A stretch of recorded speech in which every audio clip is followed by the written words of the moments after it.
아, 아버지? 아버지, 왜 이런 모습으로 계세요? 아버지가 왜 이런 모습으로. 아들의 절규가 병원 복도를 가득 채웠습니다. 모두가 경악한 표정으로 바라보는 가운데 노숙자 차림의 노인이 천천히 일어섰습니다. 누더기 옷에서 먼지가 털어지고 그 안에서 드러난 것은 대한민국을 움직이는 거대한 권력이었죠. 병원 행정과장의 얼굴이 새하얗게 변했습니다.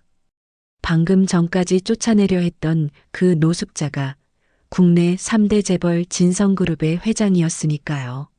하지만 한 사람만은 달랐습니다. 젊은 간호사 이수진. 그녀는 처음부터 끝까지 그가 누구인지 상관하지 않고 따뜻하게 대했죠. 회장은 그녀 앞에 무릎을 꿇고 깊이 고개를 숙였습니다. 며느리 될 사람을 테스트하려던 무례한 늙은이를 용서하시오. 그의 손에는 30년을 간직해온 낡은 명함 한 장이 떨리고 있었습니다. 대체 무슨 일이 있었던 걸까요? 왜 재벌 회장이 노숙자로 변장해 병원에 나타난 걸까요? 그리고 그 낡은 명함에는 어떤 비밀이 숨겨져 있을까요? 지금부터 진심이 만들어낸 기적 같은 이야기를 들려드리겠습니다. 영상 시작 전에 구독과 좋아요 부탁드려요. 여러분의 응원이 더 좋은 영상을 만드는 큰 힘이 됩니다. 서울 강남구 청담동 고급 카페 테라스에 앉은 박민주는 시계를 힐끗 보며 미소를 지었습니다. 오후 3시 정각 약속 시간이었죠.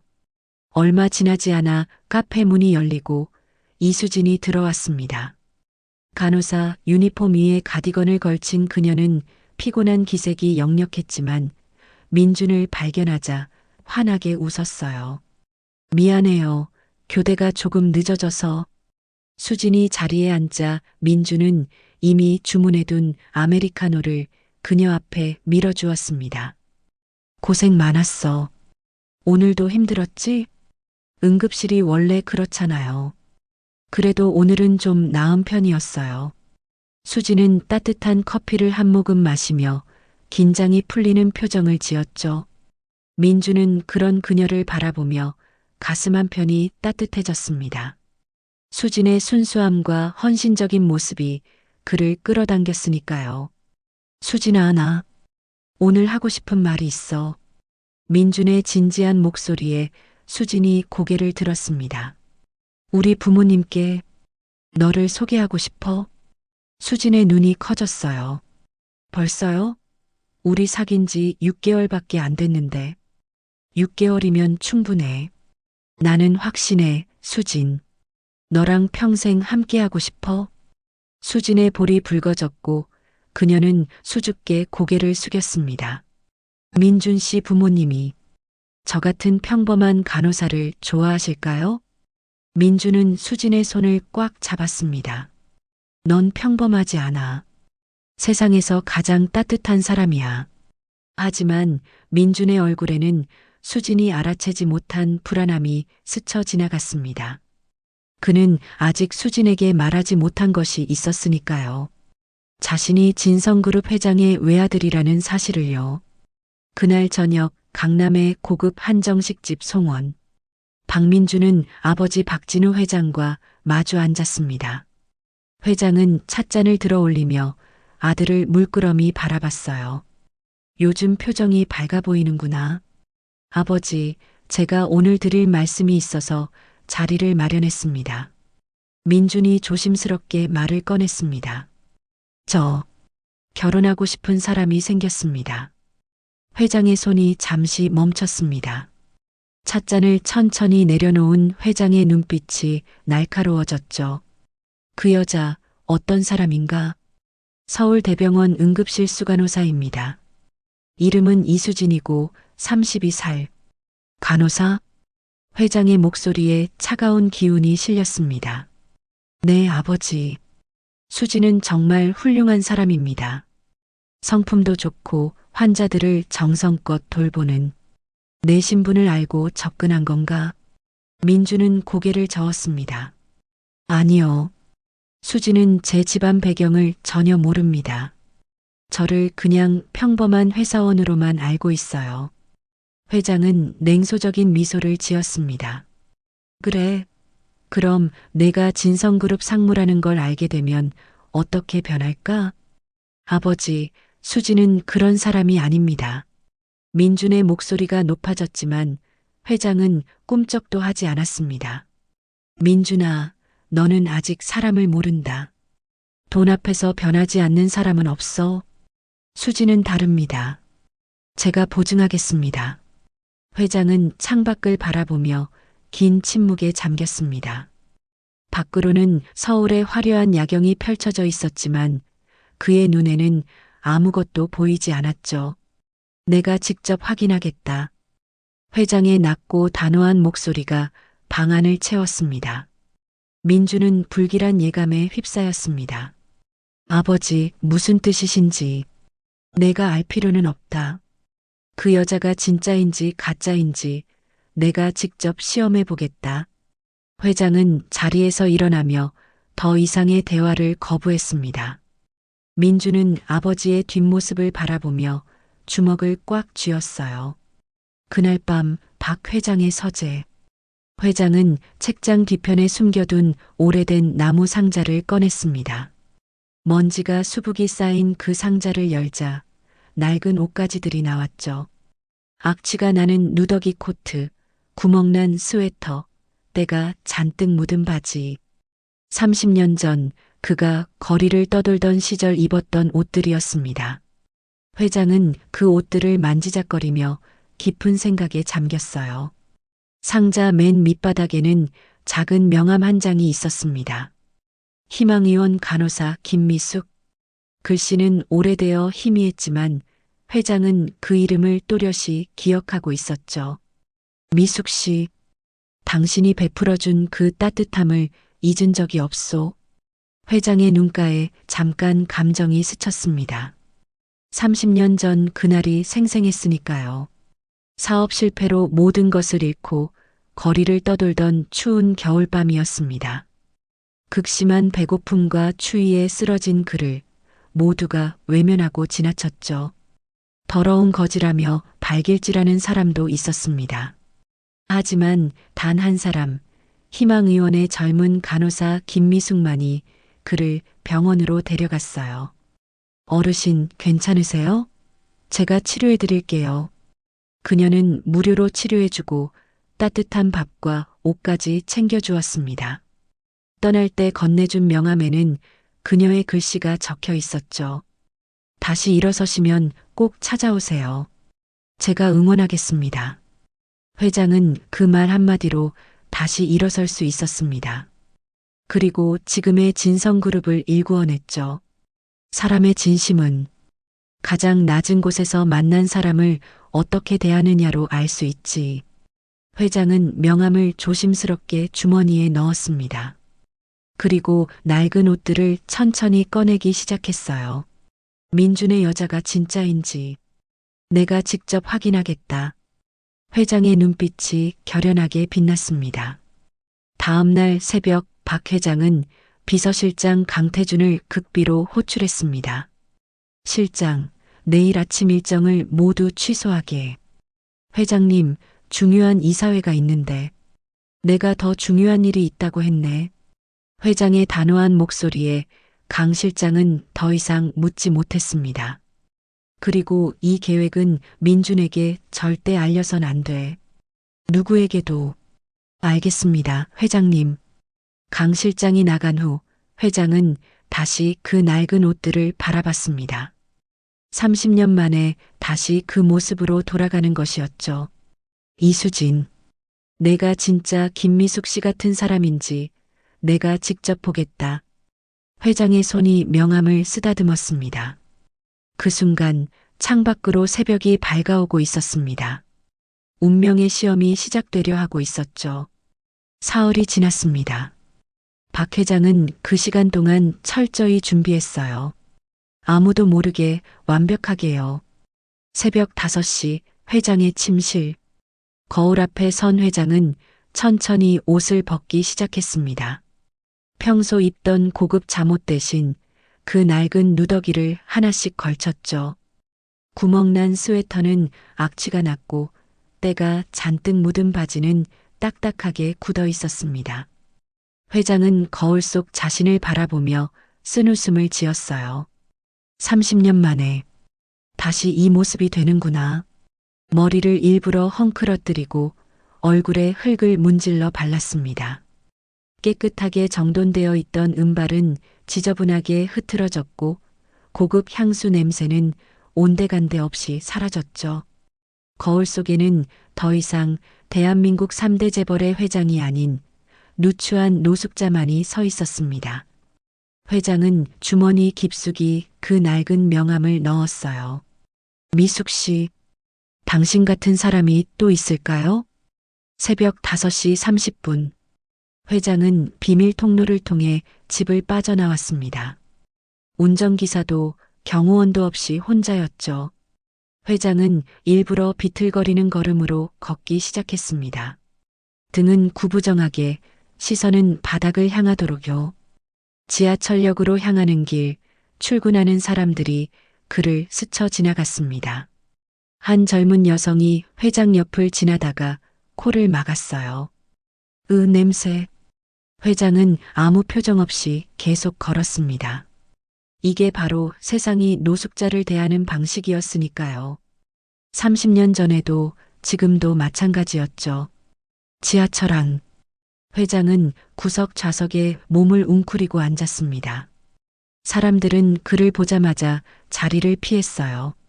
한 중년 남성이 인상을 찌푸리며 멀리 떨어진 곳으로 이동했고 학생들은 수군거리며 손가락질했습니다. 저 아저씨 완전 더러운데? 쟤 노숙자 아냐? 왜 지하철에 타는 거야? 회장은 그 모든 시선과 말들을 묵묵히 견뎌냈습니다. 이것이 바로 자신이 원했던 시험이었으니까요. 가장 낮은 곳에서 사람들이 어떻게 반응하는지 보는 것, 그리고 이수진은 어떻게 반응할지 확인하는 것이었죠. 오전 6시 10분, 서울대학교 병원 정문 앞.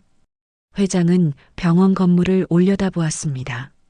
높이 솟은 현대식 건물, 깨끗한 유리창, 바쁘게 오가는 의료진들. 자, 이제 시작이로군. 회장은 비틀거리는 걸음으로 응급실 입구로 향했습니다. 자동문이 열리자 차가운 병원 특유의 소독약 냄새가 코를 찔렀어요. 응급실 내부는 이른 아침임에도 분주했습니다. 간호사들이 차트를 확인하고 환자들이 대기 의자에 앉아 있었죠. 회장이 들어서자 접수대에 있던 젊은 간호사가 고개를 들었습니다. 그녀의 얼굴이 순간 굳어졌어요. 저기요, 여기 응급실인데 함부로 들어오시면 안 됩니다. 간호사는 노골적으로 인상을 찌푸리며 뒤로 물러났습니다. 회장은 일부러 더 비틀거리며 접수대로 다가갔어요. 아파요. 도와주세요. 목소리도 의도적으로 힘없이 냈습니다. 간호사는 손을 내저으며 말했죠. 어르신, 여기는 응급 환자만 받습니다. 그리고 먼저 보험증 있으세요? 회장은 고개를 저었습니다. 없어요. 돈도 없어요. 그 순간 뒤에서 날카로운 목소리가 들렸습니다. 뭐야, 또 저런 사람이야? 병원 행정과장 강민석이었습니다. 그는 회장을 위아래로 훑어보며 코를 찔끔찔끔했어요. 보험증도 없고 돈도 없으면 여기서 치료 못 받습니다. 나가세요. 하지만 정말 아파서. 회장이 연기를 계속하자 강 과장의 목소리가 더 차갑게 변했습니다. 여기 사회복지시설 아닙니다. 보건소 가세요. 보건소. 주변에 있던 다른 환자들도 불편한 표정을 지었어요. 한 중년 여성이 딸에게 속삭였습니다. 저런 사람들 때문에 우리가 기다려야 하네. 회장은 그 모든 반응을 조용히 관찰했습니다. 이것이 바로 현실이었죠. 돈 없고 보험 없는 사람에게는 차가운 세상. 바로 그때였습니다. 응급실 안쪽에서 누군가 걸어 나왔어요. 흰색 간호사 유니폼을 입은 여성, 이수진이었습니다. 그녀는 막 야간 교대를 마치고 퇴근하려던 참이었죠. 수진은 접수대 앞에서 비틀거리는 노인을 발견했습니다. 그녀의 걸음이 멈췄어요. 강 과장이 노인을 밀어내려는 모습이 눈에 들어왔죠. 수진의 눈썹이 찌푸려졌습니다. 과장님, 무슨 일이세요? 강 과장은 수진을 보자 당황한 표정을 지었어요. 아, 수간호사님. 이건 그냥 보험 없는 노숙자가 들어와서 환자분 아니세요? 수진의 목소리는 조용했지만 단호했습니다. 그건 그렇지만 돈이 없다는데 사람이 아픈데 그게 중요합니까? 수진은 주저없이 회장에게 다가갔습니다. 회장은 순간 긴장했어요. 드디어 시험이 시작되는 순간이었으니까요. 수진은 회장을 부축하며 부드럽게 말했습니다. 어르신, 괜찮으세요? 어디가 불편하세요? 그녀의 손길은 따뜻했고 목소리에는 진심이 담겨 있었습니다. 회장은 그 순간 30년 전 김미숙 간호사의 모습이 겹쳐 보였어요. 수진은 회장을 휠체어에 조심스럽게 앉혔습니다. 강 과장이 뒤에서 불만스럽게 말했죠. 수간호사님, 저 사람 정말 돈 한 푼 없습니다. 나중에 미수금 처리해야 제가 책임지겠습니다. 수진의 단호한 대답에 강 과장은 말문이 막혔어요. 수진은 휠체어를 밀며 회장을 응급실 침대로 안내했습니다. 다른 간호사들이 멀찍이 서서 바라봤죠. 한 젊은 간호사가 동료에게 속삭였습니다. 수간호사님은 또 저러시네. 저런 사람들한테 시간 낭비하면서. 하지만 수진은 그런 시선들을 전혀 신경 쓰지 않았어요. 그녀는 회장을 침대에 눕히고 혈압계를 가져왔습니다. 어르신, 제가 혈압 좀 재볼게요. 팔 힘 빼세요. 수진의 손길은 능숙하면서도 부드러웠습니다. 회장은 그녀의 얼굴을 가만히 바라봤어요. 진지한 표정으로 환자를 돌보는 모습에서 계산이나 가식은 전혀 보이지 않았습니다. 혈압이 좀 높으시네요. 언제부터 아프셨어요? 며칠 전부터. 가슴이 답답하고. 식사는 제대로 하셨어요? 회장은 고개를 저었습니다. 수진의 표정이 안타까움으로 변했어요. 잠시만 기다리세요. 제가 뭐 좀 가져올게요. 수진은 잠깐 자리를 떴다가 빵과 따뜻한 우유를 들고 돌아왔습니다. 회장은 그것이 자판기에서 산 것이 아니라 그녀가 개인적으로 준비해온 아침 식사라는 걸 알아챘어요. 드세요. 빈속에 약 먹으면 안 좋으니까요. 수진은 빵을 회장의 손에 쥐어주었습니다. 회장의 손이 미세하게 떨렸어요. 고맙습니다. 천천히 드세요. 제가 의사 선생님께 말씀드려서 진찰받을 수 있게 해드릴게요. 수진이 환하게 웃자 회장의 가슴 한편이 뜨거워졌습니다. 이것이 바로 진짜였습니다. 계산 없는 순수한 선의. 30년 전 김미숙 간호사가 보여줬던 바로 그 마음이었죠. 회장은 주머니 속 낡은 명함을 만지작거렸습니다. 이 아이가 진짜로군. 수진은 의사를 찾아 복도를 빠르게 걸어갔습니다. 응급의학과 김태연 전문의가 차트를 보고 있었죠. 선생님, 환자분 한 분 진찰 부탁드려요. 김 전문의는 고개를 들며 물었습니다. 보험은 확인됐어요? 그게 무보험 환자시긴 한데 혈압이 높으시고 가슴 통증을 호소하셔서요. 김 전문의의 표정이 미묘하게 변했어요. 수간호사님, 또 그러시는 거예요? 지난주에도 무보험 환자 3명이나 받아서 행정팀에서 뭐라고 했잖아요. 사람이 아픈데 어떡해요. 제가 나중에 비용 처리 문제는 해결하겠습니다. 수진의 단호한 눈빛에 김 전문의는 한숨을 쉬었습니다. 알았어요. 제가 잠깐 봐드릴게요. 김 전문의는 회장의 침대로 다가왔습니다. 하지만 그의 표에는 수진과 달리 불편함이 역력했어요. 청진기를 꺼내면서도 최대한 거리를 두려는 모습이 보였죠. 심장 소리 좀 들어볼게요. 전문의는 재빨리 청진을 마치고 뒤로 물러났습니다. 특별한 이상은 없어 보이는데요. 혈압약 처방해드리고 경과 관찰하시면 될 것 같습니다. 고맙습니다, 선생님. 수진이 고개를 숙이자 김 전문의는 그녀에게 작게 속삭였어요. 수간호사님, 너무 감정적으로 일하지 마세요. 이래서야 몸이 남아나겠어요? 수진은 미소만 지었습니다. 그녀에게 이것은 감정이 아니라 신념이었으니까요. 회장은 그 모든 대화를 듣고 있었습니다. 수진이 다른 직원들로부터 얼마나 곱지 않은 시선을 받는지 알 수 있었죠. 하지만 그녀는 전혀 흔들리지 않았습니다. 수진은 다시 회장에게 돌아와 처방전을 보여주었어요. 어르신, 혈압약 처방받으셨어요. 제가 약 타러 가는 길에 같이 가드릴게요. 아가씨, 왜 이렇게까지 해주시오? 회장이 일부러 떨리는 목소리로 물었습니다. 수진은 잠시 생각하다가 조용히 대답했어요. 제 어머니가 간호사셨거든요. 돌아가시기 전에 늘 말씀하셨어요. 사람을 차별하지 말라고요. 회장의 심장이 쿵 하고 뛰었습니다. 어머니가 간호사셨다고요? 네, 작은 동네 병원에서 일하셨어요. 어머니는 항상 환자분들을 가족처럼 대하셨죠. 수진의 목소리에 그리움이 묻어났습니다. 어머니 성함이 혹시 김미숙이에요. 왜요? 그 순간 회장은 온몸에 전율이 흘렀습니다. 김미숙, 30년 전 자신을 구해준 바로 그 간호사, 주머니 속 낡은 명함의 주인공, 그리고 지금 눈앞에 이 따뜻한 젊은 간호사의 어머니였습니다. 회장은 입술을 깨물며 감정을 억눌렀어요.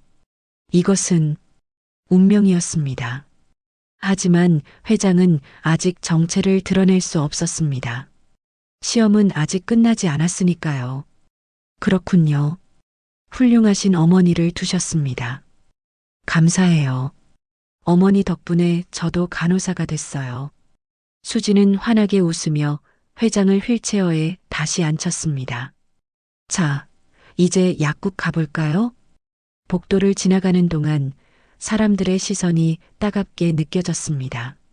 한 환자 보호자가 코를 막으며 피했고 청소 직원도 인상을 찌푸렸죠. 하지만 수지는 전혀 개의치 않고 휠체어를 밀었습니다.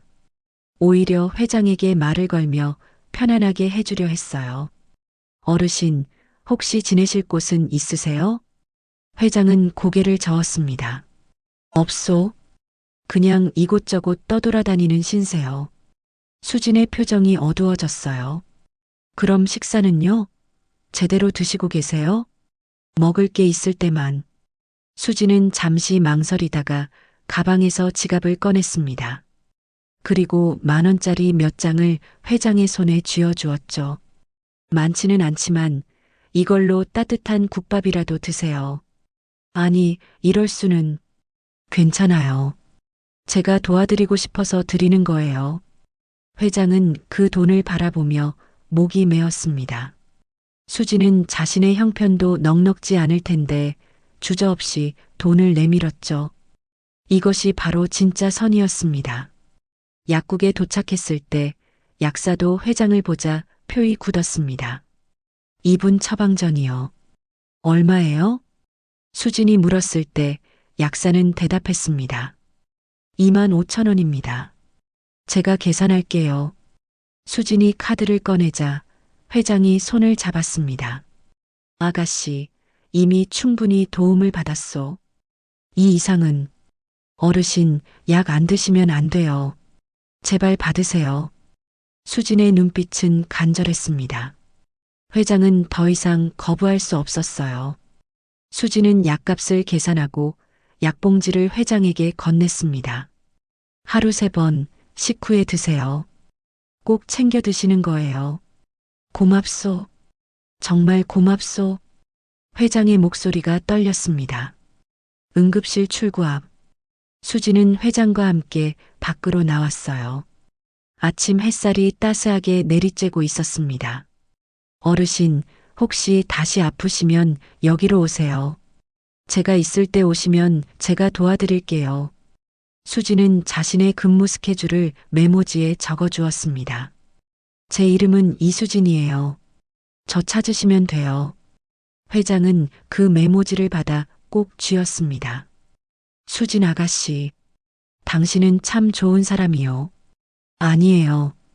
당연한 일을 했을 뿐이에요. 수진이 환하게 웃자 회장은 더 이상 참을 수 없었습니다. 눈가에 눈물이 맺혔고 그는 재빨리 고개를 돌렸죠. 그럼 이만. 조심해서 가시오.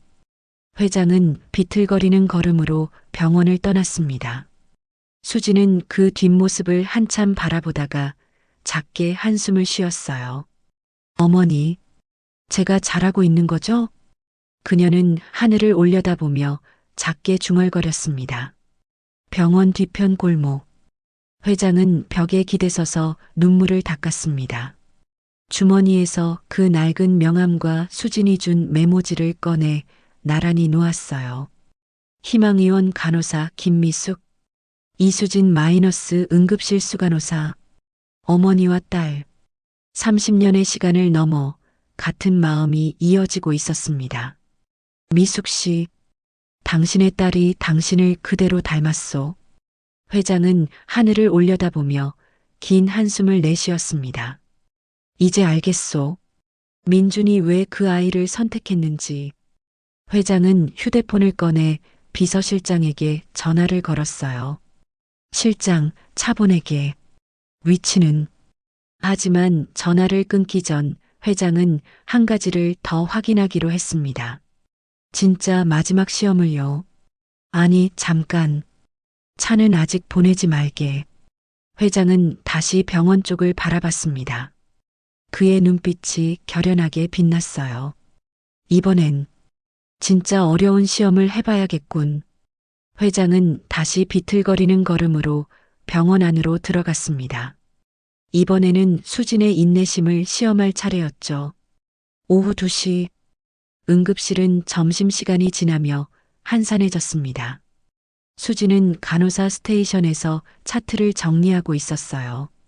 오늘 야간 근무까지 연달아 서야 하는 긴 하루였죠. 수간호사님, 커피 한잔 하세요. 후배 간호사 박지영이 종이컵을 건넸습니다. 고마워, 지영아. 수진이 커피를 받아 마시는데 응급실 입구에서 소란이 들렸어요. 또 왔어요. 그 노숙자. 접수 간호사의 짜증 섞인 목소리가 들렸습니다. 수진이 고개를 들자 아침에 봤던 그 노인이 다시 비틀거리며 들어오고 있었죠.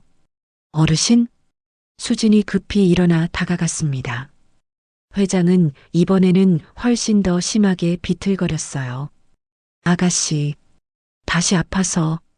어머, 어디가 불편하세요? 수진이 부축하려는 순간 회장은 일부러 그녀의 팔을 뿌리쳤습니다. 건드리지 마시오. 갑작스러운 고함에 주변 사람들이 놀라 돌아봤어요. 수진도 당황했지만 곧 침착하게 말했습니다. 어르신, 진정하세요. 제가 도와드릴게요. 도와준다고? 아침에도 그렇게 말하고는 날 쫓아냈잖소? 회장이 일부러 큰 소리로 말했습니다. 물론 거짓말이었죠. 수지는 그를 쫓아낸 적이 없었으니까요. 하지만 주변에 있던 사람들은 수진을 의심의 눈초리로 바라보기 시작했습니다. 강민석 과장이 다가왔어요. 수간호사님, 이게 무슨 일입니까? 아침에도 문제였는데 또? 과장님, 제가 설명은 나중에 하시고 일단 저분부터 좀 내보내세요. 다른 환자들이 불편해합니다. 강 과장의 목소리는 차갑고 단호했습니다. 회장은 계속해서 난동을 부렸어요. 난 안 나가. 아픈 사람인데 왜 쫓아내는 거야? 바닥에 주저앉으며 소리를 질렀습니다. 다른 환자들이 불안해하기 시작했죠. 한 중년 여성이 접수대로 가서 항의했어요. 저런 사람 때문에 우리가 불안해서 어떻게 치료를 받아요? 박지영이 수진에게 작게 속삭였습니다. 선배, 그냥 포기하세요. 저런 사람한테 더 이상 시간 낭비하지 마세요. 하지만 수진은 고개를 저었어요. 그녀는 천천히 회장에게 다가가 무릎을 꿇고 앉았습니다. 눈높이를 맞추며 조용히 말했죠. 어르신, 제 눈 좀 봐주세요. 회장은 피하려 했지만 수진의 눈빛이 너무 진지해서 멈출 수밖에 없었어요. 지금 힘드신 건 몸이 아니라 마음이시죠? 수진의 목소리는 부드러웠지만 단호했습니다. 세상이 어르신을 외면해도 저는 포기하지 않겠어요. 사람은 누구나 존중받을 자격이 있으니까요. 그 말에 회장의 몸이 굳었습니다. 수진은 계속 말했어요. 어르신이 화가 나신 건 당연해요. 세상이 차갑게 대하니까요. 하지만 저는 달라요. 저는 어르신을 끝까지 도울 거예요. 회장의 눈가에 눈물이 맺혔습니다. 진짜 눈물이었어요. 연기가 아니라 진심에서 나온 감동의 눈물이었죠. 주변이 조용해졌습니다. 모두가 수진과 노인을 바라보고 있었어요. 강 과장도 더 이상 말을 하지 못했죠. 수진은 회장의 손을 조심스럽게 잡았습니다. 일어나세요. 제가 다시 검사해 드릴게요. 회장은 떨리는 손으로 수진의 손을 잡았어요. 아가씨, 미안하오. 내가 너무 심하게. 괜찮아요. 이해해요. 수진이 환하게 웃자 회장은 더 이상 연기를 할 수 없었습니다. 그녀는 진짜였어요. 계산도 가식도 없는 순수한 사람. 어머니 김미숙을 그대로 닮은 사람이었죠. 수진은 회장을 다시 침대로 안내했습니다. 이번에는 아무도 뭐라고 하지 않았어요. 오히려 몇몇 사람들은 수진을 존경의 눈빛으로 바라봤죠. 청소 담당 최 여사가 수진에게 다가왔습니다. 수간호사님, 참 대단하세요. 저런 인내심은 아무나 가질 수 없는 거예요. 아니에요. 당연한 일을 했을 뿐이에요. 수진은 겸손하게 대답하며 회장의 혈압을 다시 쟀습니다. 어르신, 혈압이 아까보다 더 올랐어요. 많이 긴장하셨나 봐요. 아가씨, 왜 이렇게까지 해주시오? 나 같은 사람한테. 회장의 목소리가 떨렸습니다. 수진은 잠시 생각하다가 조용히 대답했어요.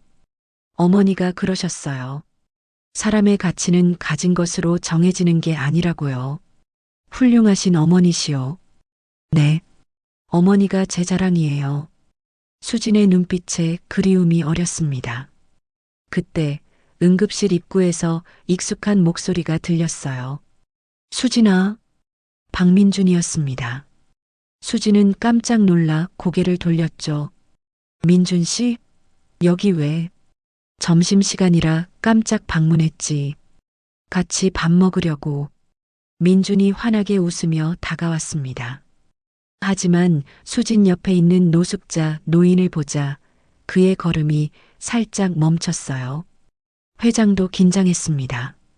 아들이 자신을 알아볼까 봐요. 다행히 민준은 노인의 얼굴을 자세히 보지 않았습니다. 수진아, 바빠? 환자분 돌보는 중이야? 응, 잠깐만. 금방 끝날 거야. 수진은 회장에게 물 한 컵을 가져다 주며 말했습니다. 어르신, 여기서 좀 쉬세요. 제가 금방 올게요. 회장은 고개를 끄덕였어요. 수진은 민준과 함께 복도로 나갔습니다. 회장은 두 사람이 복도에서 대화하는 모습을 지켜봤어요. 민준이 수진의 어깨를 다정하게 두드리며 웃고 있었습니다. 수진도 행복한 표정으로 민준을 바라봤죠. 회장의 입가에 작은 미소가 번졌습니다. 저렇게 서로를 바라보는구나. 민준은 수진을 정말 사랑하고 있었어요. 그리고 수진도 민준을 진심으로 대하고 있었죠. 회장은 이제 확신했습니다. 수지는 돈 때문에 민준에게 접근한 것이 아니었어요. 그녀는 민준이 재벌 2세라는 것도 모르고 사랑에 빠진 거였죠. 잠시 후 수진이 돌아왔습니다. 어르신, 오래 기다리셨죠? 죄송해요. 아니요, 괜찮소. 회장은 수진을 바라보며 조용히 물었습니다. 아까 그 젊은이, 아가씨의 애인이요? 수진의 얼굴이 살짝 붉어졌어요. 네. 6개월 정도 사귀었어요. 좋은 사람 같더군. 네, 정말 좋은 사람이에요. 착하고 성실하고.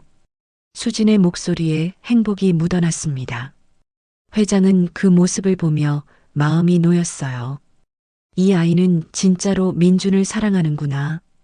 혹시 그 사람 집안은 아시오? 회장이 조심스럽게 물었습니다. 수진은 고개를 저었어요. 아직 부모님은 못 만났어요. 민준 씨가 아직 때가 아니라고. 그래도 궁금하지 않소? 어떤 집안인지. 물론 궁금하죠. 하지만 중요한 건 민준 씨 그 자체예요. 집안이나 재산은 중요하지 않아요. 수진의 대답은 명확했습니다. 회장은 고개를 끄덕였어요. 이것으로 충분했습니다. 더 이상 시험할 필요가 없었죠. 회장은 자리에서 일어났습니다. 아가씨, 이제 괜찮소? 덕분에 많이 나아졌소. 벌써 가시게요? 조금 더 쉬다 가세요. 아니요, 이만 가봐야겠소. 회장은 수진의 손을 꽉 잡았어요. 정말 고맙소. 아가씨 같은 사람이 있어서 세상이 아직 살만하오. 무슨 말씀을요? 당연한 일했을 뿐인데. 회장은 주머니에서 그 낡은 명함을 만지작거렸습니다. 미숙 씨, 당신의 딸을 만났소. 당신처럼 훌륭한 사람으로 자랐더군요. 회장은 천천히 응급실을 나섰습니다. 수지는 그 뒷모습을 한참 바라보다가 작게 미소 지었어요. 잘 가세요, 어르신. 병원 밖. 회장은 골목 모퉁이를 돌아 휴대폰을 꺼냈습니다. 실장, 차 보내게. 지금 바로. 알겠습니다, 회장님. 10분 후 검은색 고급 세단이 골목 앞에 멈췄습니다. 강태준 비서실장이 차에서 내려 회장에게 다가왔어요. 회장님, 괜찮으십니까? 괜찮네. 아주 좋아. 회장은 차에 올라타며 미소를 지었습니다. 실장, 내일 저녁에 민준과 그 여자를 집으로 초대하게. 네. 회장님, 그럼. 그래. 이제 정식으로 만날 때가 됐어. 며느리감으로 합격이야. 회장은 창밖을 바라보며 중얼거렸습니다. 미숙 씨의 딸. 그리고 민준이의 선택. 내가 틀리지 않았어. 차는 천천히 병원을 떠났습니다. 하지만 회장은 몰랐어요. 더 큰 운명이 그를 기다리고 있다는 것을요. 다음 날 저녁, 박민주는 수진과 함께 강남의 한 고급 레스토랑에 앉아 있었습니다. 민준 씨, 오늘 왜 이렇게 긴장돼 보여요? 수진이 걱정스럽게 물었어요. 민주는 억지로 미소를 지으며 수진의 손을 잡았습니다. 수진아, 사실은 오늘 너한테 말해야 할 게 있어. 응? 민주는 깊은 숨을 들이쉬었어요. 이제 더 이상 숨길 수 없었으니까요. 나 사실 그냥 평범한 회사원이 아니야. 수진의 눈이 커졌습니다. 무슨 말이에요? 나는 진성그룹 회장의 아들이야. 그리고 지금 전략기획실 상무로 일하고 있어. 순간 수진의 얼굴이 창백해졌어요. 진성그룹. 그 대한민국 3대 재벌? 응. 미안해, 수진아. 진작 말했어야 했는데. 수진은 손을 떼며 뒤로 물러났습니다. 왜 말 안 했어요? 그녀의 목소리가 떨렸어요. 너를 시험하려던 게 아니야. 그냥 날 있는 그대로 봐주는 사람을 만나고 싶었어. 민준의 눈빛은 간절했습니다. 수진아, 내가 누구든 상관없잖아. 우리 사랑은 진짜잖아. 수지는 고개를 숙였어요. 복잡한 감정이 얼굴에 스쳐 지나갔죠. 잠시 침묵이 흘렀습니다. 수진이 천천히 고개를 들었어요. 민준 씨가 누구든 저는 상관없어요. 제가 사랑한 건 재벌 2세가 아니라 박민준 그 사람이니까요. 민준의 얼굴이 환해졌습니다. 수진아. 하지만 부모님은 저 같은 평범한 사람을 받아들이실까요? 민준은 자신있게 고개를 끄덕였어요. 아버지가 직접 만나보고 싶대. 오늘 저녁에 우리 집으로 초대하셨어. 오늘이요? 지금? 수진이 당황하자 민준은 그녀의 손을 꽉 잡았습니다. 괜찮아. 아버지는 까다로우신 분이지만 진심을 알아보시는 분이야. 수진은 불안한 마음을 억누르며 고개를 끄덕였어요. 알았어요. 가볼게요. 오후 7시 성북동 언덕 위의 대저택. 수진은 저택 앞에 서서 압도당했습니다. 거대한 대문, 완벽하게 관리된 정원, 고풍스러운 한옥과 현대식 건물이 조화를 이룬 저택. 와, 정말 대단하다. 민준이 수진의 허리를 감싸며 속삭였어요. 긴장하지 마. 너는 그냥 내 모습 그대로면 돼. 대문이 열리고 집사가 그들을 안내했습니다. 넓은 거실로 들어서자 한쪽에 박진우 회장이 서 있었어요. 고급 양복을 입은 카리스마 넘치는 모습이었죠. 아버지, 인사드려요. 이쪽이 제가 말씀드린 이수진입니다. 수진은 긴장한 표정으로 깊이 인사했어요. 안녕하세요. 이수진입니다. 회장은 수진을 천천히 바라봤습니다. 그리고 입가에 작은 미소를 지었죠. 어서 오시오. 편하게 앉으시구려. 거실 소파에 앉았을 때 수진은 회장의 얼굴을 자세히 봤습니다. 뭔가 낯이 익은 느낌이었어요.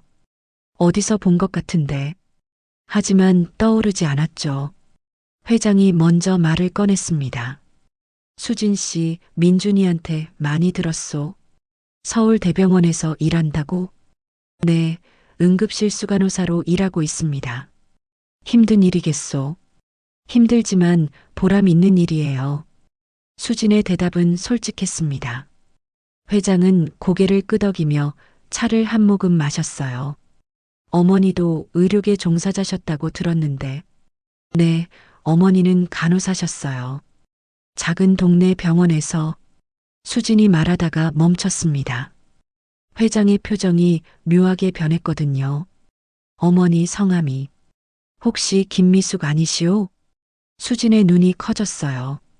네, 어떻게 아세요? 회장은 주머니에서 낡은 명함 한 장을 꺼냈습니다. 희망의원 간호사 김미숙. 수진은 그 명함을 보자 손이 떨렸어요. 이건 어머니 명함. 30년 전 당신 어머니가 나를 구해주셨소. 회장의 목소리가 떨렸습니다. 회장은 천천히 이야기를 시작했어요. 30년 전 사업 실패로 모든 것을 잃고 거리를 떠돌던 그 시절. 극심한 배고픔과 추위에 쓰러졌던 겨울밤. 모두가 외면했지만 단 한 사람 김미숙 간호사만이 그를 병원으로 데려갔던 일. 무료로 치료해주고 따뜻한 밥과 옷을 챙겨주며 용기를 북돋워줬던 일. 그리고 명함을 건네며 했던 그 말. 다시 일어서시면 꼭 찾아오세요. 제가 응원하겠습니다. 수진의 눈에 눈물이 고였습니다. 그게 우리 어머니였어요? 그렇소. 나는 그 말 한마디로 다시 일어설 수 있었소. 회장도 눈가가 붉어졌어요. 당신 어머니를 찾으려 했지만 희망의원이 문을 닫아서 찾을 수가 없었소.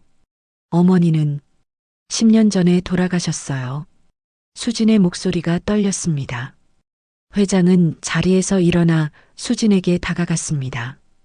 그리고 깊이 고개를 숙였어요.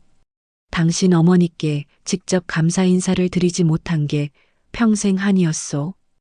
회장님, 하지만 이제 알았소. 당신이 어머니를 그대로 닮았다는 걸. 회장은 수진의 손을 잡았습니다. 사흘 전 내가 노숙자로 변장해서 병원에 갔었소. 수진의 얼굴이 창백해졌어요. 네. 그럼 그때 그 어르신이. 그렇소.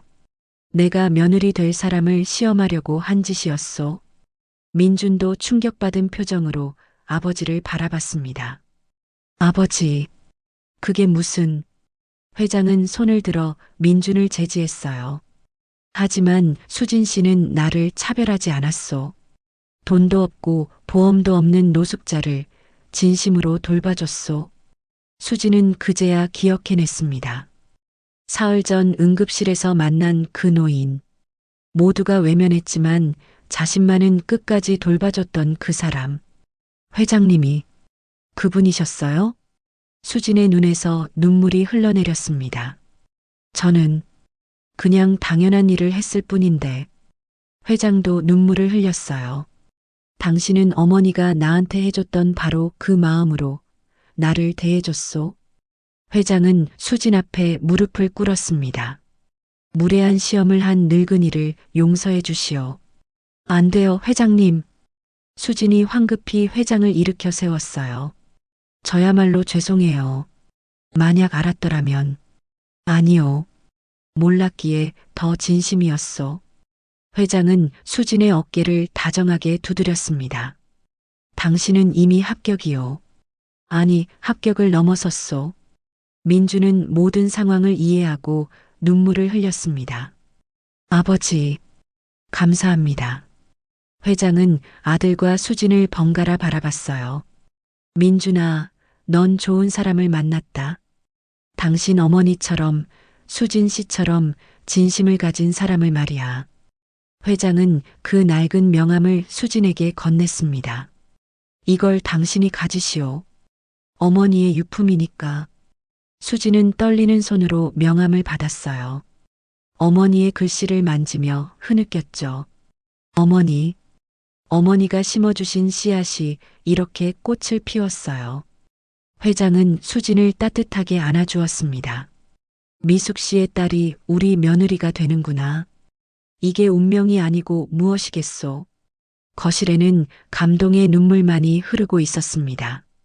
30년의 시간을 넘어 두 가족이 하나로 이어지는 순간이었죠. 그날 저녁 세 사람은 함께 식사를 했습니다.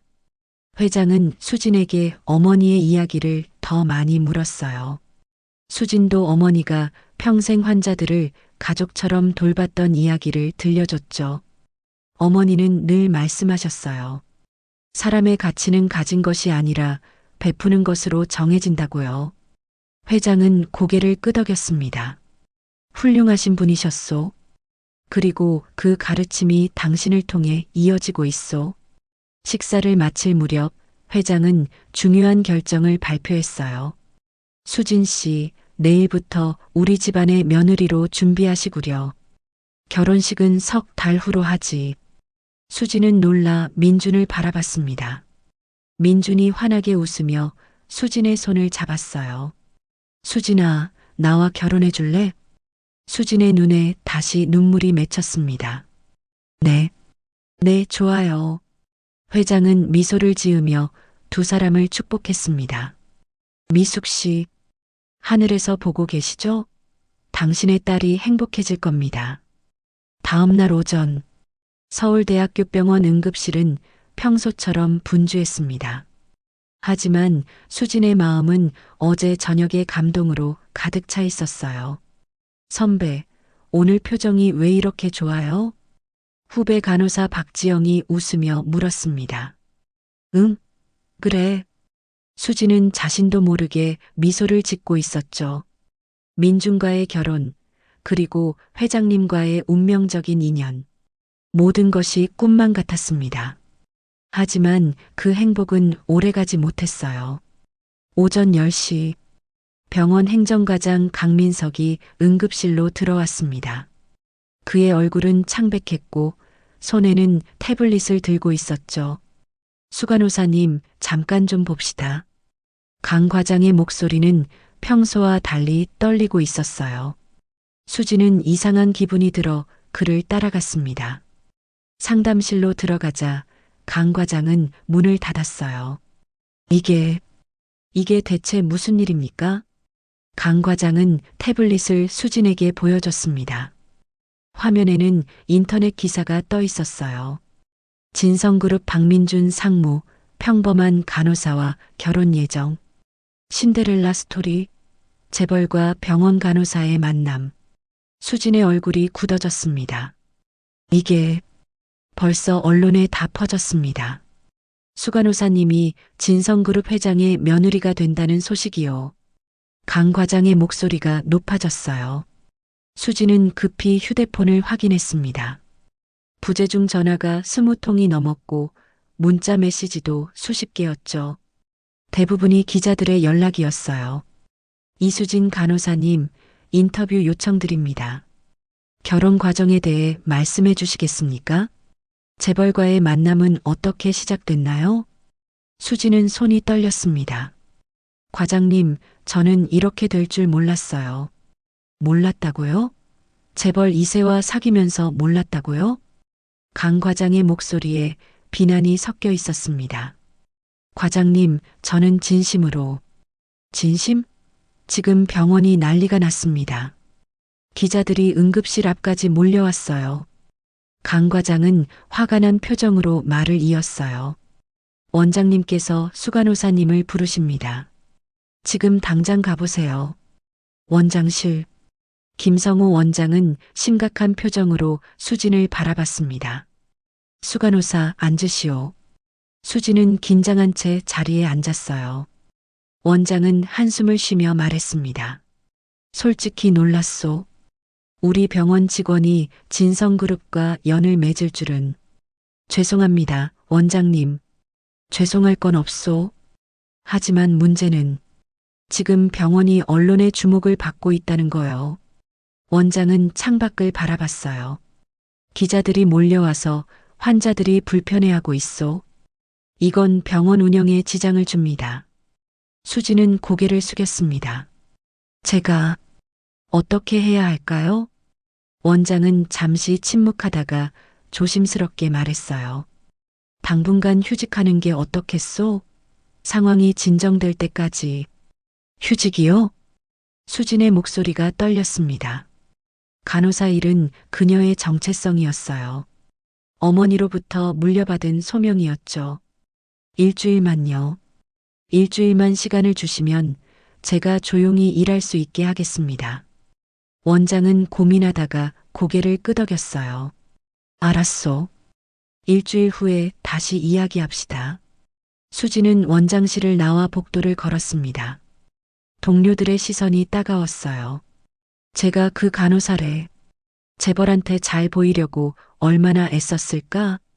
원래 그런 거 아냐? 다 계산 있어서 하는 거지. 수군거리는 소리가 귀에 들렸습니다. 수지는 주먹을 꽉 쥐며 참았어요. 하지만 가슴은 무너져 내리고 있었죠. 응급실로 돌아왔을 때 분위기는 더 차갑게 변해 있었습니다. 평소 친하게 지내던 동료들도 거리를 두었어요. 박지영만이 조심스럽게 다가왔습니다.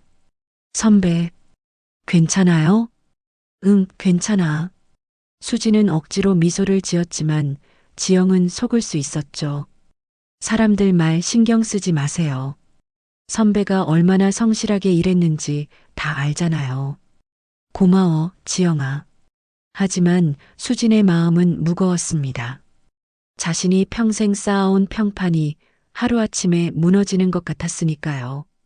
점심시간. 수지는 혼자 옥상으로 올라갔습니다. 서울의 풍경이 한눈에 보이는 곳이었죠. 그녀는 난간에 기대어 눈물을 흘렸어요. 어머니, 제가 잘못한 건가요? 핸드폰이 울렸습니다. 민준이었어요. 수진아, 기사 봤어. 괜찮아? 민준 씨. 수진의 목소리가 떨렸고 민준은 그녀가 울고 있다는 걸 알아챘습니다. 어디야? 지금 바로 갈게. 아니에요. 괜찮아요. 괜찮지 않잖아. 나 지금 가는 중이야. 전화가 끊어졌어요. 30분 후 민준이 병원 옥상에 나타났습니다. 숨을 헐떡이며 달려온 모습이었죠.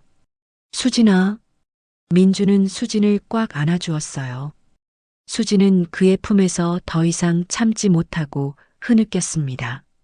민준 씨, 사람들이 저를 이상하게 봐요. 제가 계산해서 민준 씨를 만났다고. 신경 쓰지 마. 그런 사람들 말은 중요하지 않아.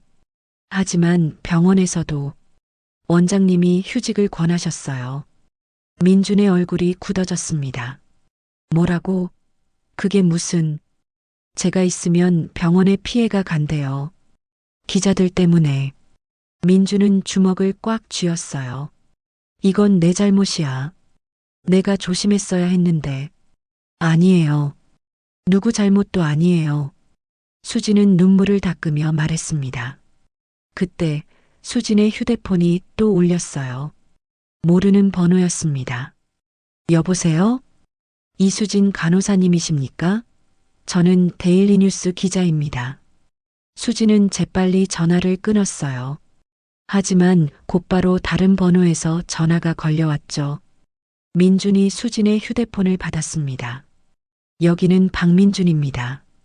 앞으로 이수진 간호사에 대한 모든 인터뷰 요청은 저를 통해 주시기 바랍니다. 민준의 목소리는 단호했어요. 전화를 끊고 나서 그는 수진을 바라봤습니다. 수진아, 우리 결혼식을 앞당기자. 네. 석 달 후가 아니라 한 달 후에 하자. 그럼 언론도 금방 진정될 거야. 수진은 고개를 저었어요. 안 돼요. 그건 너무 급해요. 왜? 어차피 우리 결혼할 거잖아. 민준 씨, 저는 제 자리를 지키고 싶어요. 간호사로서의 제 자리를요. 수진의 눈빛은 단호했습니다. 민준은 수진의 마음을 이해했어요. 그녀에게 간호사라는 직업은 단순한 일이 아니었죠. 어머니로부터 물려받은 사명이었으니까요. 알았어. 내가 원하는 대로 하자. 민준은 수진을 다시 안아주었습니다. 하지만 힘들면 언제든 말해. 내가 있잖아. 고마워요, 민준 씨. 두 사람은 한참을 그렇게 서 있었어요. 하지만 그들은 몰랐습니다. 더 큰 시련이 기다리고 있다는 것을요. 그날 저녁, 박 회장은 뉴스를 보며 얼굴을 찌푸렸습니다. 이게 무슨 난리야. 화면에는 병원 앞에 몰려든 기자들의 모습이 나오고 있었어요. 회장은 즉시 비서실장을 불렀습니다. 실장, 언론 통제 안 되나? 죄송합니다, 회장님. 이미 여러 매체에 퍼진 상태라. 회장은 한숨을 쉬었어요. 수진 씨가 피해를 받고 있겠군. 회장님, 제가 병원에 연락해서... 아니, 내가 직접 가보겠네. 회장은 자리에서 일어났습니다. 며느리가 될 사람이 고생하는데 가만히 있을 수 없지. 회장의 눈빛이 결연하게 빛났어요. 다음 날 오전, 서울대학교병원 앞은 여전히 기자들로 북적였습니다. 수진은 출근을 망설이다가 결국 뒷문으로 들어갔어요. 하지만 응급실에 도착하자마자 더 큰 충격이 기다리고 있었습니다. 강민석 과장이 여러 직원들과 함께 서 있었죠. 수간호사님, 잠깐만요. 강 과장의 목소리는 차갑게 식어 있었어요. 무슨 일이세요?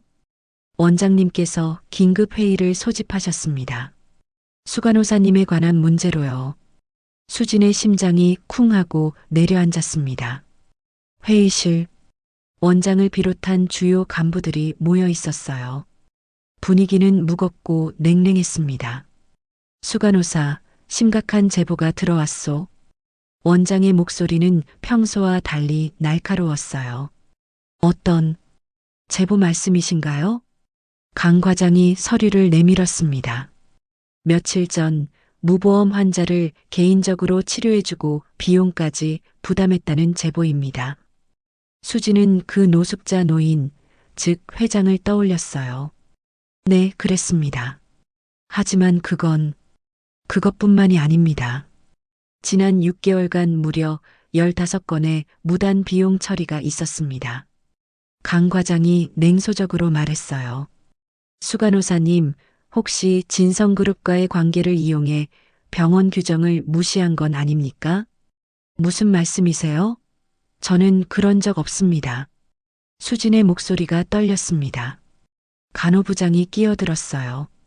수간호사, 병원에는 규정이 있습니다. 개인적인 감정으로 환자를 치료하면 안 됩니다. 하지만 그분들은 정말 급한 환자들이었어요. 그래도 절차는 지켜야죠. 당신이 비용을 부담한다고 해서 규정을 어겨도 된다는 건 아닙니다. 수지는 억울했지만 할 말이 없었어요. 규정을 어긴 것은 사실이었으니까요. 원장이 무겁게 입을 열었습니다. 수간호사, 지금 병원은 언론의 집중 조명을 받고 있어. 이런 상황에서 규정 위반이 드러나면 원장님, 제가 잘못했습니다. 하지만 저는 환자를 살리기 위해 그건 변명이 되지 않소. 원장의 목소리는 단호했어요. 당분간 직위 해제 처분을 내리겠소. 조사가 끝날 때까지. 수진의 얼굴이 창백해졌습니다. 원장님, 제발. 결정은 이미 내려졌소. 오늘부터 출근 정지입니다. 수진은 회의실을 나와 복도에 주저앉았습니다. 12년간 쌓아온 모든 것이 무너지는 순간이었죠. 박지영이 달려와 수진을 부축했어요. 선배, 괜찮아요? 지영아, 나 이제 어떡하지? 수진의 목소리는 절망으로 가득했습니다. 그때 응급실 입구에서 소란이 들렸어요. 회장님, 여기는 병원입니다. 함부로 들어오시면. 경비원의 목소리였습니다. 수진이 고개를 들자 박진우 회장이 당당하게 걸어오고 있었어요. 뒤로는 민준과 강태준 비서실장이 따라왔죠. 회장은 직접 원장실로 향했습니다. 김성우 원장을 만나러 왔소. 경비원들이 막으려 했지만 회장의 카리스마에 압도당했어요. 원장실 문이 열렸습니다. 누구시? 회장님. 김 원장은 깜짝 놀라 자리에서 일어났어요. 김 원장, 오랜만이요. 회장은 의자에 앉으며 날카로운 눈빛을 보냈습니다. 제 며느리가 될 사람을 직위 해제했다고 들었소. 그게. 원장은 당황하며 말을 더듬었어요. 규정 위반이라고 했죠? 회장이 서류를 꺼내 책상 위에 놓았습니다. 이게 뭔지 아시오? 원장이 서류를 보자 얼굴이 더 창백해졌어요. 그것은 병원의 재정 지원 내역서였습니다. 지난 3년간 진성그룹이 이 병원에 지원한 금액이요. 총 150억 원. 원장은 말문이 막혔습니다.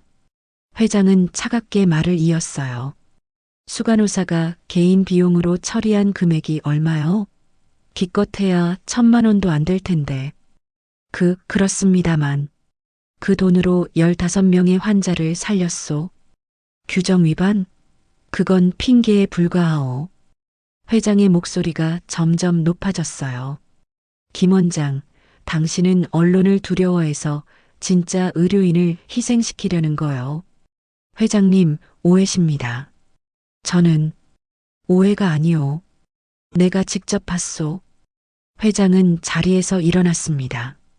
며칠 전 나는 노숙자로 변장해서 이 병원에 왔소. 원장의 눈이 커졌어요. 모두가 나를 외면했소. 보험 없다고, 돈 없다고 쫓아내려 했소. 회장의 목소리가 떨렸습니다. 하지만 단 한 사람, 이수진 간호사만이 나를 사람으로 대해줬소. 회장은 주머니에서 그 낡은 명함을 꺼냈어요. 30년 전 수진 씨의 어머니가 나를 구해줬소. 그리고 그 딸도 똑같은 마음을 가지고 있더군. 원장은 할 말을 잃었습니다. 김 원장, 당신 병원은 돈을 보는 거요? 사람을 보는 거요? 사람을 봅니다. 그렇다면 진짜 의료인을 지켜야 하지 않겠소? 회장의 눈빛은 날카로웠어요. 원장은 고개를 숙였습니다. 죄송합니다, 회장님. 제가 잘못 판단했습니다. 회장은 병원 로비로 내려왔습니다. 그곳에는 기자들이 모여 있었죠. 회장은 즉석 기자회견을 열었어요. 여러분, 제가 직접 말씀드리겠습니다. 카메라 플래시가 터졌습니다. 이수진 간호사는 제 며느리가 될 사람입니다. 하지만 그 이유는 재산이나 신분 때문이 아닙니다. 회장은 그 낡은 명함을 들어 보였어요. 30년 전 제가 거리를 떠돌던 시절이 있었습니다. 기자들이 놀라며 웅성거렸어요. 그때 저를 구해준 사람이 이수진 간호사의 어머니였습니다. 회장은 며칠 전 노숙자로 변장했던 이야기를 털어놨습니다. 모두가 외면했지만 수진만이 진심으로 도와줬다는 것. 그녀가 어머니의 가르침을 그대로 실천하고 있다는 것. 기자들은 감동받은 표정으로 받아 적었어요. 이수진 간호사는 계산이나 욕심 없이 오직 환자를 살리기 위해 일했습니다. 회장의 목소리가 떨렸습니다. 그런 사람을 재벌과 결혼한다고 해서 비난하는 건 잘못됐습니다. 민준도 아버지 옆에 섰어요. 저는 수진을 사랑합니다. 그녀가 간호사인지 어떤 집안 출신인지는 중요하지 않습니다. 민준의 눈빛은 진심이었어요. 제가 사랑한 건 그녀의 따뜻한 마음입니다. 기자들은 감동의 기사를 쓰기 시작했죠. 수진은 멀리서 그 모습을 지켜보고 있었습니다. 눈물이 계속 흘러내렸어요. 회장과 민준이 자신을 위해 싸워주고 있었죠. 박지영이 수진의 손을 잡았습니다. 선배, 이제 괜찮을 거예요. 수진은 고개를 끄덕이며 눈물을 닦았어요. 그리고 천천히 기자회견장으로 걸어갔습니다. 회장과 민준이 수진을 발견하고 손을 내밀었어요. 수진은 그 손을 잡고 그들 옆에 섰습니다. 카메라 플래시가 세 사람을 비췄죠. 그날 저녁, 김성우 원장은 공식 사과문을 발표했습니다. 이수진 수간호사의 직위 해제를 철회합니다. 그녀는 훌륭한 의료인입니다. 강민석 과장도 수진에게 사과했어요. 죄송합니다, 수간호사님. 제가 잘못 판단했습니다. 수진은 담담하게 대답했습니다. 괜찮아요, 과장님. 저도 규정을 더 신경 써야겠죠. 하지만 그녀의 눈빛은 더 이상 흔들리지 않았어요. 자신이 옳은 일을 했다는 확신이 있었으니까요. 병원 옥상, 수진은 민준 그리고 회장과 함께 서울의 야경을 바라봤습니다. 회장님, 감사합니다. 고맙긴요. 당신이 해야 할 말이요. 회장은 수진의 어깨를 다정하게 두드렸어요. 앞으로도 계속 간호사로 일하시오. 그게 당신 어머니가 원하시는 일일 테니까. 네, 꼭 그러겠습니다. 민준이 수진의 손을 꼭 잡았습니다. 수진아, 힘들었지? 이제 괜찮아요. 당신들이 있으니까. 세 사람은 함께 웃었어요. 폭풍은 지나갔고 이제 평화가 찾아오고 있었습니다. 하늘의 별들이 그들을 축복하듯 반짝이고 있었죠. 석 달 후, 가을의 끝자락, 서울 시내의 단풍이 붉게 물들어가는 계절이었습니다. 오늘은 박민준과 이수진의 결혼식 날이었어요. 성북동 박 회장의 저택 정원에는 하얀 천막이 세워지고 하객들로 가득했습니다. 하지만 이 결혼식은 화려한 재벌 결혼식과는 달랐어요. 수진의 요청으로 소박하고 따뜻한 분위기로 꾸며졌죠. 신부 대기실. 수진은 순백의 웨딩드레스를 입고 거울 앞에 앉아 있었습니다. 손에는 어머니의 사진을 꼭 쥐고 있었어요. 어머니, 보고 계시죠? 딸이 좋은 사람 만나서 결혼해요. 수진의 눈가에 눈물이 맺혔습니다. 박지영이 옆에서 눈물을 닦아주었어요. 선배, 오늘은 울면 안 돼요. 화장 다 지워져요. 그래도 눈물이 나네. 수진은 웃으며 눈물을 훔쳤습니다. 문이 노크되고 박 회장이 들어왔어요. 며느리 준비됐소? 회장은 정장을 말끔하게 차려입고 있었죠. 네, 회장님. 오늘부터는 아버지라고 부르시오. 회장의 목소리는 따뜻했습니다. 수지는 일어나 회장에게 깊이 인사했어요. 감사합니다. 아버님. 회장의 눈가도 촉촉해졌습니다. 결혼식장. 하객들이 자리를 채우고 있었어요. 병원 동료들, 민준의 회사 사람들, 그리고 특별한 손님들도 있었습니다. 수진이 치료했던 무보험 환자들이었죠. 사흘 전 노숙자로 변장했을 때 만난 청소 직원 최 여사도 앞자리에 앉아 있었어요. 수간호사님, 정말 예쁘시다. 최 여사는 눈물을 닦으며 속삭였습니다.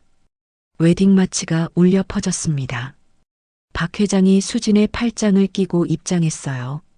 아버지가 안 계신 수진을 위해 회장이 신부 아버지 역할을 자청했던 거죠. 버질로드를 걸으며 수진은 민준을 바라봤습니다. 민준도 눈물을 글썽이며 수진을 바라보고 있었어요. 회장은 단상 앞에서 수진의 손을 민준에게 건넸습니다. 민준아, 이 아이를 평생 아껴주거라. 네, 아버지. 목숨 걸고 지키겠습니다. 민준은 수진의 손을 꽉 잡았어요. 주례사가 시작됐습니다. 주례를 맡은 사람은 김성우 병원장이었어요. 신랑 신부는 특별한 인연으로 만났습니다. 원장은 30년 전 김미숙 간호사의 이야기부터 시작했어요. 거리를 떠돌던 한 남자를 구해준 간호사. 그리고 그 딸이 같은 마음으로 그 남자를 다시 만난 이야기. 이것이 바로 진심의 유산입니다. 어머니의 따뜻한 마음이 딸에게 이어져 두 가족을 하나로 만들었습니다. 하객들은 감동의 눈물을 흘렸어요. 서약이 이어졌습니다. 신랑 박민준, 신부 이수진을 평생의 반려자로 맞이하겠습니까? 예, 맹세합니다. 민준의 목소리는 떨렸지만 단호했어요. 신부 이수진, 신랑 박민준을 평생의 반려자로 맞이하겠습니까? 예, 맹세합니다. 수진의 눈에서 눈물이 흘러내렸습니다. 두 사람은 반지를 교환하고 긴 키스를 나눴어요. 하객들의 박수가 정원을 가득 채웠죠. 피로 연장. 박 회장은 단상에 올라 마이크를 잡았습니다. 여러분, 오늘 이 자리에서 특별한 발표를 하려고 합니다. 하객들이 조용해졌어요. 진성그룹은 오늘부터 김미숙 의료재단을 설립합니다. 화면에 재단 로고가 떠올랐습니다. 이 재단은 무보험 취약계층을 위한 무료 진료를 목적으로 합니다. 회장은 수진을 바라봤어요. 그리고 재단의 초대 이사장은 이수진입니다. 하객들이 놀라며 박수를 쳤습니다. 수진도 깜짝 놀라 회장을 바라봤죠.